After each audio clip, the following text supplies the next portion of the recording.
Perang Dingin tidak selalu berlangsung di medan tempur. Ia juga berlangsung di langit. Pada pertengahan abad ke-20, dua negara adidaya, Amerika Serikat dan Uni Soviet, bersaing dalam perlombaan yang tidak hanya soal teknologi, tetapi juga soal ideologi.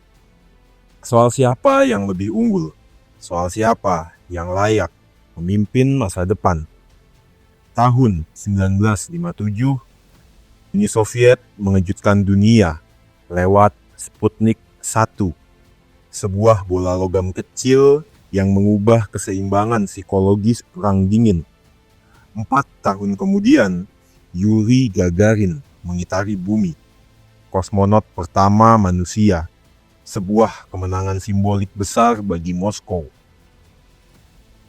Dan setelahnya Amerika merespon program Mercury. Melalui Apollo-nya, Neil Armstrong berhasil melangkah di bulan. Namun, ketika dunia mulai mengira perlombaan itu telah mereda, ada satu kisah lain yang muncul. Lebih sunyi, lebih aneh, dan jauh lebih ironis. Tentang seorang kosmonot Soviet yang berangkat keluar angkasa sebagai warga Uni Soviet, lalu kembali ke bumi, ke negara yang sudah tidak ada. Sebelum dikenal sebagai warga Uni Soviet terakhir, Sergei Krikalev terlebih dahulu adalah seorang anak dari era Perang Dingin.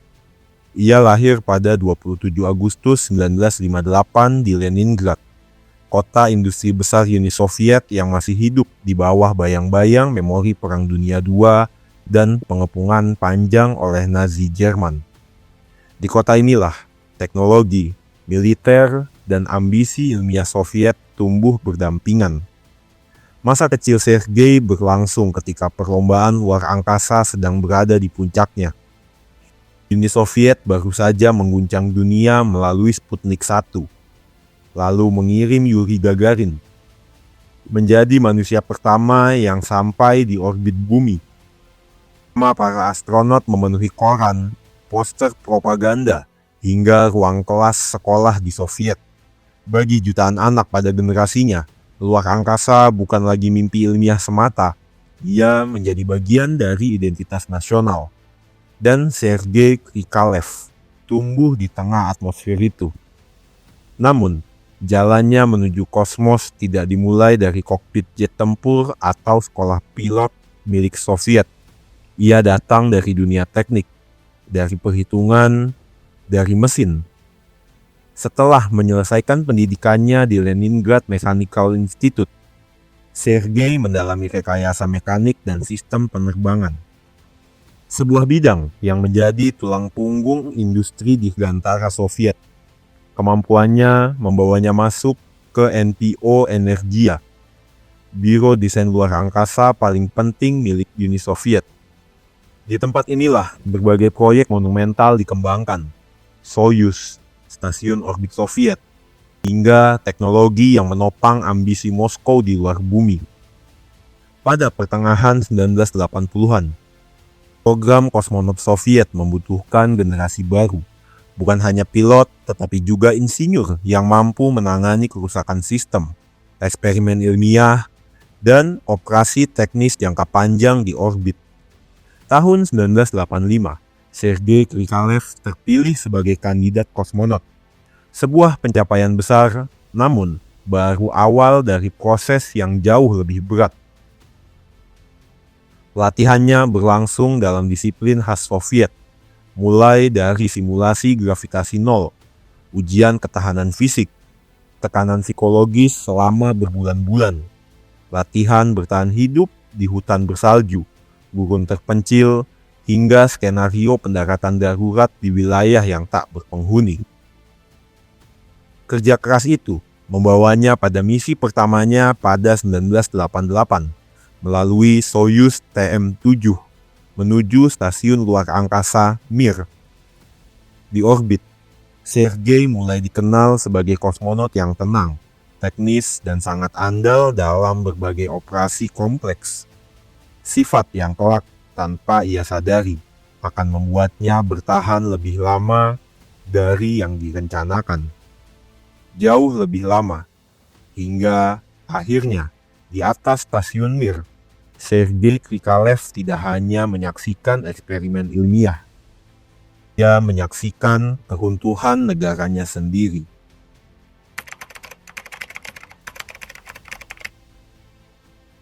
Bila perlombaan senjata menjadi wajah perang dingin di muka bumi, maka luar angkasa adalah punggung pertarungan prestis di atas kepala manusia. Uni Soviet membuka perlombaan itu terlebih dahulu. Sputnik 1 memasuki orbit pada 1957, yang kemudian diikuti oleh Yuri Gagarin pada 1961, manusia pertama di luar angkasa. Sementara Amerika membalas melalui program NASA, yaitu dengan misi Apollo dan pendaratan Neil Armstrong di bulan pada tahun 1969. Namun, setelah perlombaan menuju bulan mereda, persaingan tidak benar-benar berakhir. Ia hanya berpindah arah. Bukan lagi soal siapa yang pertama menginjak di bebatuan luar angkasa, tetapi juga siapa yang mampu tinggal lebih lama, bekerja lebih lama, dan menguasai orbit bumi. Dalam konteks itulah Uni Soviet membangun Mir. Diluncurkan pada 1986, Mir bukan sekedar stasiun luar angkasa. Ia adalah simbol bahwa Soviet masih ingin memimpin era baru eksplorasi kosmos. Nama Mir sendiri memiliki makna ganda dalam bahasa Rusia, damai dan dunia. Tetapi di balik nama itu tersembunyi ambisi geopolitik yang jauh lebih besar. Berbeda dari stasiun generasi sebelumnya seperti program Salyut, Mir dirancang sebagai stasiun modular, di mana modul utama diluncurkan terlebih dahulu, dan kemudian satu demi satu bagian baru ditambahkan di orbit. Mir mengorbit sekitar 350 hingga 400 km di atas bumi. Mir juga menjadi laboratorium ilmiah Soviet yang terus hidup. Kosmonot tinggal berbulan-bulan di dalamnya, melalui eksperimen biologi, kedokteran luar angkasa, observasi bumi, hingga pengujian dampak gravitasi rendah terhadap tubuh manusia. Bagi Moskow, keberhasilan mempertahankan manusia di orbit dalam jangka panjang memiliki makna yang besar. Karena penguasaan luar angkasa bukan hanya urusan sains, ia berkaitan dengan teknologi roket, komunikasi, navigasi, pengintaian satelit, dan pada level tertentu kemampuan strategis militer. Amerika Serikat juga memahami hal yang sama. Program seperti Space Shuttle terus dikembangkan oleh NASA. Namun, ketika Mir mencapai puncak kejayaannya, kondisi di bumi justru mulai goyah. Akhir 1980-an, ekonomi Soviet mulai tertekan, produksi industri menurun, antrian pangan membesar, beban perang di Afghanistan menguras anggaran negara. Sementara reformasi Glasnost dan Perestroika yang diperkenalkan oleh Mikhail Gorbachev justru membuka retakan lama dalam sistem Uni Soviet. Tetapi di orbit, Mir tetap beroperasi, eksperimen tetap berjalan, misi tetap diluncurkan, dan salah satu orang yang akan menjaga stasiun itu tetap hidup adalah Sergei Krikalev. Tahun 1991, melalui misi Soyuz TM-12, Sergei kembali menuju Mir. Rencana awalnya sederhana, hanya bertahan sekitar 5 bulan di orbit, lalu kembali ke bumi. Tetapi ketika roket meninggalkan landasan peluncuran Baikonur Cosmodrome, tidak ada yang tahu bahwa perlombaan luar angkasa Soviet sedang memasuki babak terakhirnya, dan bahwa negara yang membangun Mir mungkin tidak akan tetap saat kosmonotnya kembali pulang.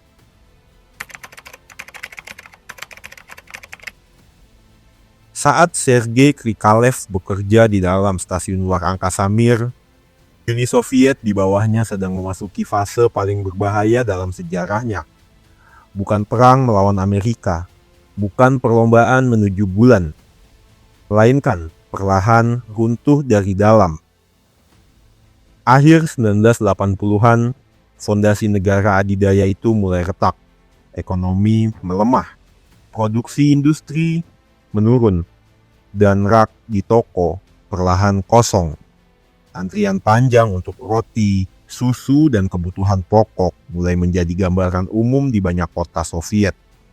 Selama puluhan tahun, Uni Soviet membangun status superpower melalui militer besar, industri berat, pengaruh global, dan kompetisi tiada henti melawan Amerika Serikat. Tetapi harga dari kompetisi itu terus membludak. Perang di Afghanistan menguras anggaran, subsidi ekonomi membengkak, dan perlombaan teknologi, termasuk program luar angkasa yang melahirkan Sputnik 1 hingga stasiun Mir, ikut menjadi bagian dari beban anggaran negara. Ketika Mikhail Gorbachev mengambil alih kepemimpinan pada 1985, ia mencoba menyelamatkan sistem melalui perestroika dan glasnost. Tetapi reformasi itu justru membuka tekanan yang selama ini tersembunyi. Kritik terhadap negara membesar, kontrol pusat melemah, dan sentimen nasionalisme berbagai wilayah republik di Soviet. Sebut saja Baltik, Lithuania, Latvia, dan Estonia terus menuntut kemerdekaan yang disuarakan semakin lama semakin keras. Sementara di republik lain, kepercayaan terhadap Moskow terus menurun. Tahun 1991, krisis memasuki babak baru. Ekonomi memburuk, pemerintah pusat di Moskow kehilangan kendali, dan elit Soviet mulai terpecah. Salah satu titik paling menentukan dalam sejarah modern Soviet adalah adanya kelompok pejabat garis keras Soviet yang membentuk State Committee on the State of Emergency. Mereka mencoba menggulingkan Mikhail Gorbachev. Tank bergerak menuju pusat Moskow. Keadaan darurat diumumkan, dan dunia menyaksikan kemungkinan terakhir penyelamatan Uni Soviet melalui cara lama. Namun, kudeta itu gagal, dan justru kegagalannya mempercepat keruntuhan. Di tengah krisis itu, Boris Yeltsin berdiri di atas tank di depan gedung parlemen Rusia. Sebuah gambaran yang kemudian menjadi simbol perpindahan kekuasaan dari Uni Soviet menuju era Rusia. Sementara semua itu sedang berlangsung di bumi, Sergei Krikalev masih berada di orbit, tetap memperbaiki sistem, tetap melakukan eksperimen, tetap menjaga Mir untuk tetap hidup, seolah negara yang mengirimnya masih utuh. Padahal kenyataannya tidak demikian. Akhir 1991, di kawasan hutan Boloveshkaya Pushcha, Boris Yeltsin, Leonid Kravchuk, dan Stanislav Shushkevich menandatangani Belaveza Accords, dokumen yang secara efektif menyatakan bahwa Uni Soviet telah berakhir. Bukan karena invasi, bukan karena perang nuklir, tapi karena negara itu telah pecah dari dalam. Kemudian, dalam beberapa minggu setelahnya, Mikhail Gorbachev resmi mengundurkan diri. Dan di malam itu, bendera palu arit diturunkan dari atas Kremlin. Di satu sisi, di ketinggian 400 km di atas bumi, sesuatu yang nyaris absurd masih terjadi. Di dalam Mir, lambang Soviet masih menempel pada panel kontrol. Peralatan di dalamnya masih berasal dari program luar angkasa Soviet. Jadwal kerja masih berjalan. Orbit tidak mengenal keruntuhan negara. Dan di dalamnya, Sergei Krikalev masih hidup sebagai kosmonot Soviet. Padahal, negara yang memberinya identitas itu sudah tidak ada. Ia berangkat keluar angkasa sebagai warga Uni Soviet.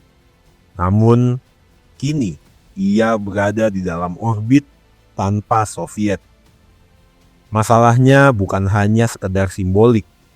Keruntuhan negara membawa persoalan nyata bagi program luar angkasa. Sistem kosmos Soviet yang dulu terintegrasi mulai terpecah. Industri roket tersebar di berbagai republik baru. Fasilitas penting berubah menjadi persoalan lintas negara. Bahkan Baikonur Kosmodrome, landasan peluncuran utama Soviet, ini berada di wilayah Kazakhstan yang telah merdeka. Sebuah negara baru yang sepenuhnya tidak terikat dengan Rusia. Program luar angkasa pun terkena dampak krisis ekonomi Rusia pasca Soviet. Dana menyusut, prioritas negara berubah, dan membawa kosmonot pulang dari orbit bukan lagi urusan sederhana. Secara teknis, Sergei bisa dipulangkan. Tetapi menjaga Mir untuk tetap aktif membutuhkan awak berpengalaman. Pengganti harus disiapkan, peluncuran juga membutuhkan uang. Dan setiap kursi pada wahana Soyuz memiliki biaya besar. Perlahan, hari-hari Sergei di orbit terus bertambah. Bukan demi memecahkan rekor, bukan karena misi baru, tetapi karena bumi sedang mengalami perubahan geopolitik yang sangat besar. Media internasional kemudian memberinya julukan sebagai The Last Soviet Citizen, yaitu warga Uni Soviet terakhir. Julukan yang terdengar dramatis, namun memiliki ironi yang nyata. Ketika jutaan orang di bumi mulai beradaptasi dengan dunia pasca Soviet, berbagai lapisan masyarakat mulai mendapatkan kewarganegaraannya yang baru masing-masing. Namun, Sergei Krikalev masih mengorbit planet ini sebagai bagian dari program ruang angkasa milik negara yang telah lenyap.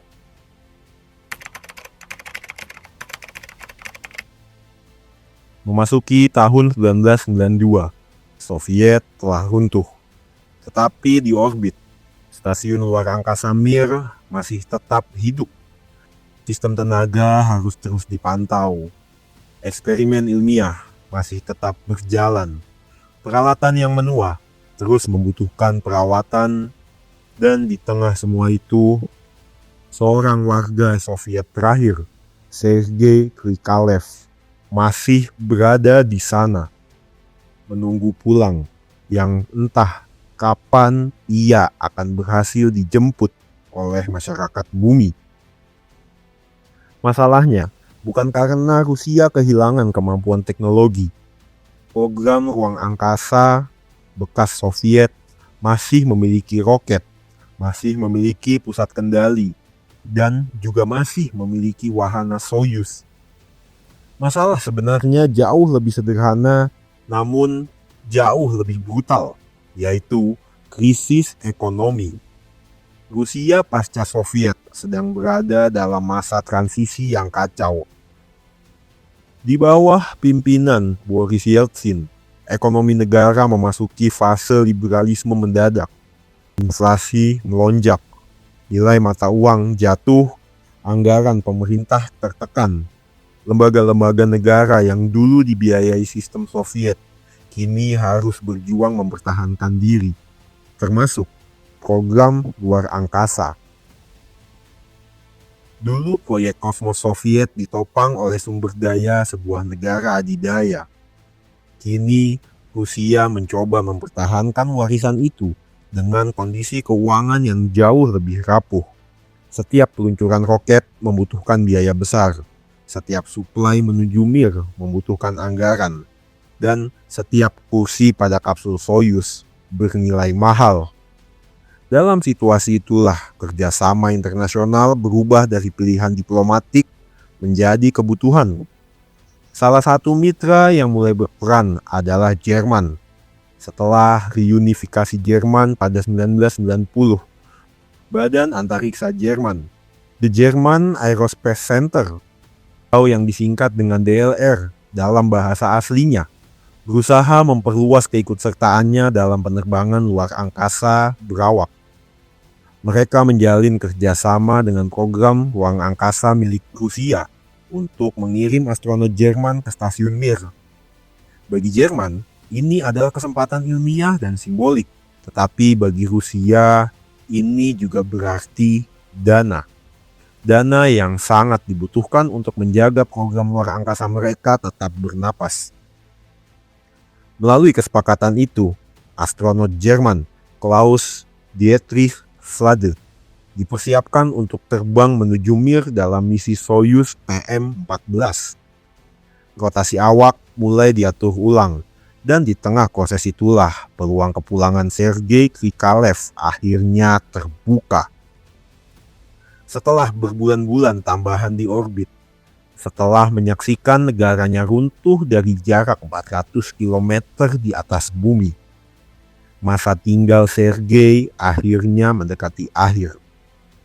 25 Maret 1992, setelah sekitar 311 hari di luar angkasa, yang hampir 2 kali lipat durasi awal yang direncanakan, Sergei Krikalev meninggalkan Mir bersama Alexander Volkov menggunakan kapsul Soyuz PM-13. Pendaratan terjadi di stepa luas di Kazakhstan. Dulu, wilayah itu merupakan bagian dari Uni Soviet. Kini, ia adalah negara merdeka. Bahkan, tanah tempat Sergei kembali pun telah berubah identitas. Ketika tim penyelamat membuka palka kapsul, dampak hampir setahun hidup dalam gravitasi nol mulai terlihat. Tubuhnya melemah, gerakannya lambat. Sistem otot dan keseimbangan manusia memang berubah drastis setelah berbulan-bulan di orbit. Kosmonot yang pulang seringkali harus dibantu untuk berdiri, dan Sergei tidak terkecuali. Tetapi perubahan terbesar bukan terjadi pada fisiknya, melainkan pada dunia yang menunggunya.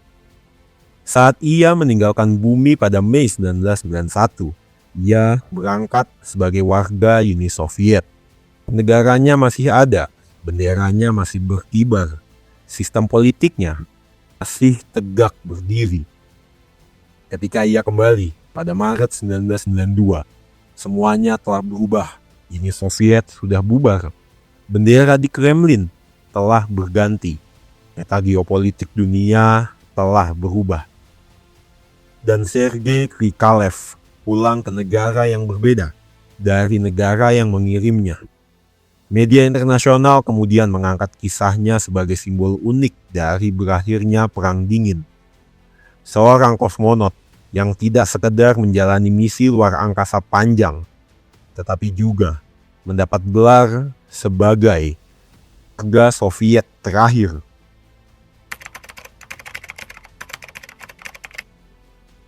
Kepulangan Sergei Krikalev pada Maret 1992 tidak serta-merta mengakhiri krisis yang melanda program luar angkasa bekas Soviet.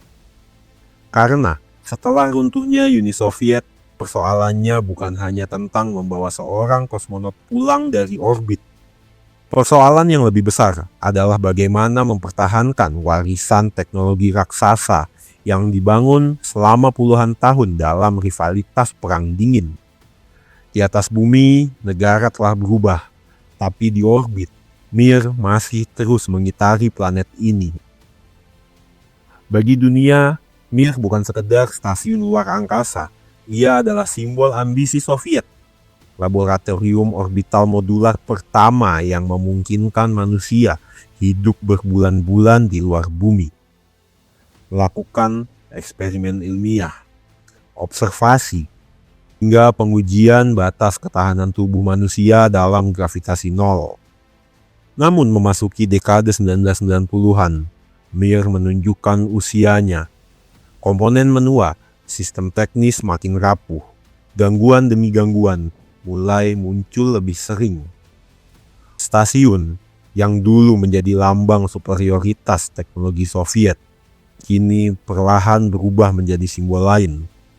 Simbol perjuangan mempertahankan sebuah warisan yang semakin sulit dipelihara. Tetapi sejarah ternyata bergerak ke arah yang tidak pernah dibayangkan pada masa puncak Perang Dingin.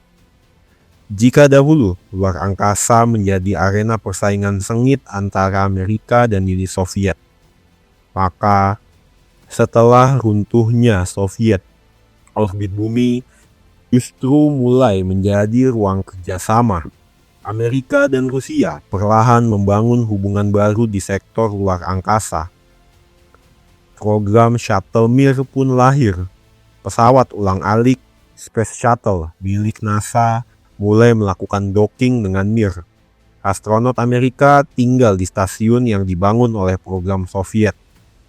Di tengah perubahan geopolitik itu, Sergei Krikalev juga memasuki babak baru dalam hidupnya. Dia tidak berhenti sebagai figur dari masa lalu Soviet. Sebaliknya, ia menjadi salah satu jembatan yang menghubungkan dua zaman. Ia memulai karirnya sebagai kosmonot Uni Soviet, namun melanjutkannya sebagai kosmonot Rusia di era kerjasama internasional.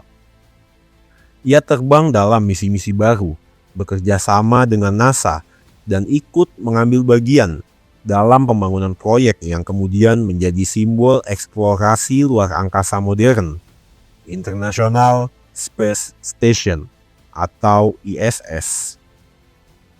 Sementara itu, nasib Mir sendiri semakin mendekati garis akhirnya. Dan pada akhirnya keputusan dibuat. Setelah sekitar 15 tahun mengorbit bumi, Mir dipensiunkan.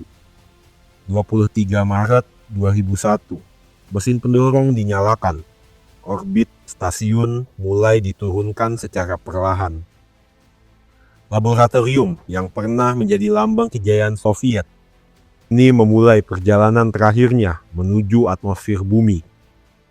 Tidak ada tepuk tangan besar, tidak ada parade kemenangan. Hanya sebuah struktur logam raksasa yang perlahan terbakar saat memasuki atmosfer. Sebelum sisa-sisanya jatuh di wilayah Samudra Pasifik Selatan. Begitulah akhir hayat dari Mir.